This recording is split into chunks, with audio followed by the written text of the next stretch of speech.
Hey, how's it going? In this video, I'm going to give you a preview of a new series of lessons called Shot Breakdowns that I'm adding to my Film School Unscripted Studio. Unscripted Studio is my film school where I share how I make my videos from planning and storytelling to shooting and editing. And I've got a gimbal masterclass, which is kind of a mini film school unto itself for people who want to master their gimbal moves. This is a film school made especially for run and gun filmmakers, so if that sounds like you, go ahead and click that link. Otherwise, let's go ahead and get to the sample lesson.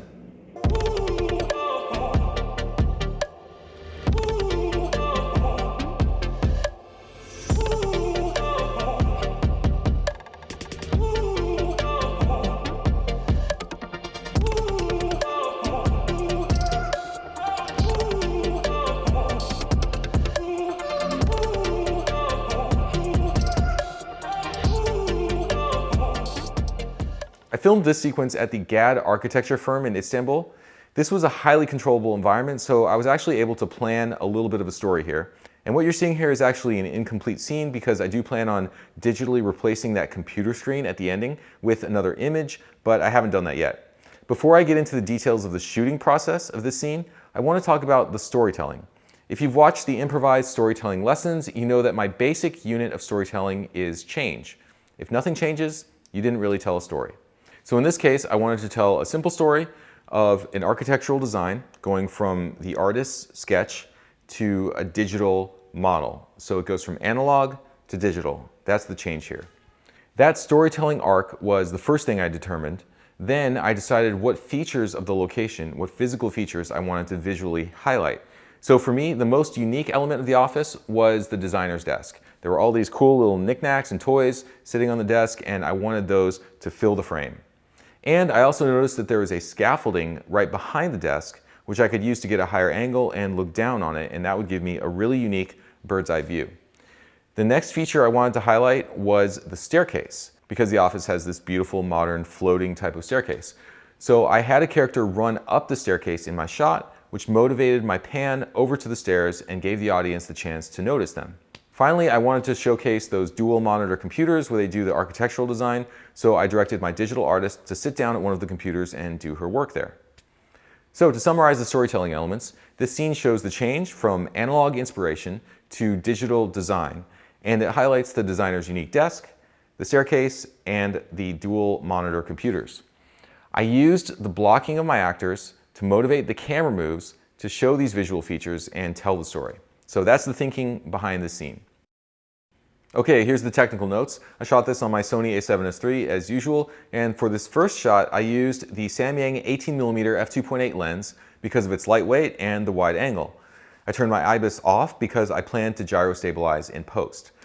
My focus was in zone mode, so that was autofocus in zone mode, and I set the zone to the lower right corner of the screen so that would focus on the desk, not the designer's head. And I switched between manual and autofocus during the shot using the Sony Vlogger handle with the custom key C1 function. So basically what I did here was I started off in manual focus for the beginning of the shot, and then halfway through the shot when we see that desk come into the frame, I pressed that C1 button and it switched into autofocus. If you're confused about how that works, see my RS2 rig breakdown videos in the Gimbal Masterclass for more details about it. To stabilize the shot, I used my Crane M3 gimbal to keep the weight down, and I mounted that gimbal on the Manfrotto Gimboom, which is my long extension rod, and I used an additional carbon fiber 12-inch extension rod at the bottom of that, and the Sony Bluetooth Vlogger handle on the bottom of that. I did this shot in pan tilt follow mode on the Crane M3. It would have been a lot easier with tilt only mode, but the Crane M3 doesn't have that mode. It only has pan tilt follow, so I had to be really careful not to pan at all as I did my move.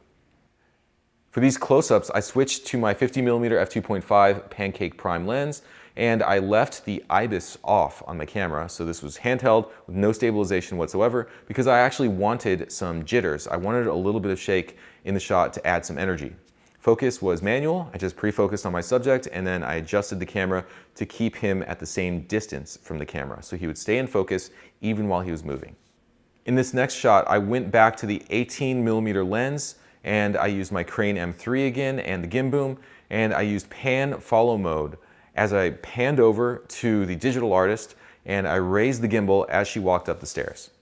Focus was manual. I pre-focused on the background, and I closed my aperture to 5.6 to deepen the depth of field a bit. It's a little bit out of focus actually at the beginning of the shot, but because the camera is moving and because the character is quickly walking into the background, I figured the audience wouldn't really notice too much.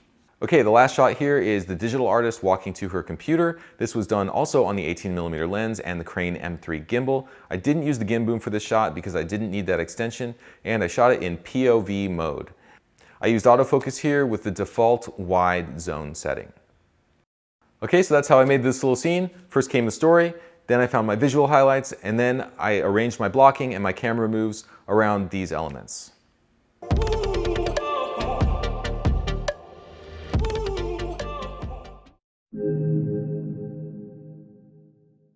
Hope you enjoyed that lesson. If you want to learn more from me, just click that link in the description and join my film school, Unscripted Studio.